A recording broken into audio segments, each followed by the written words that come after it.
So here's how to cancel order on Shein.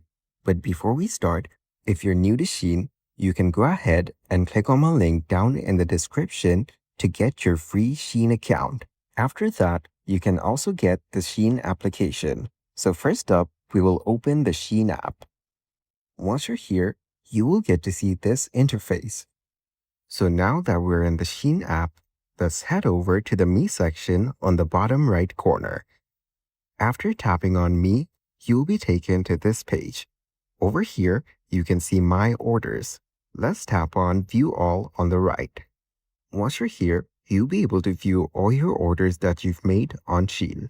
If your ordered item is still not shipped, you can easily cancel it from right here.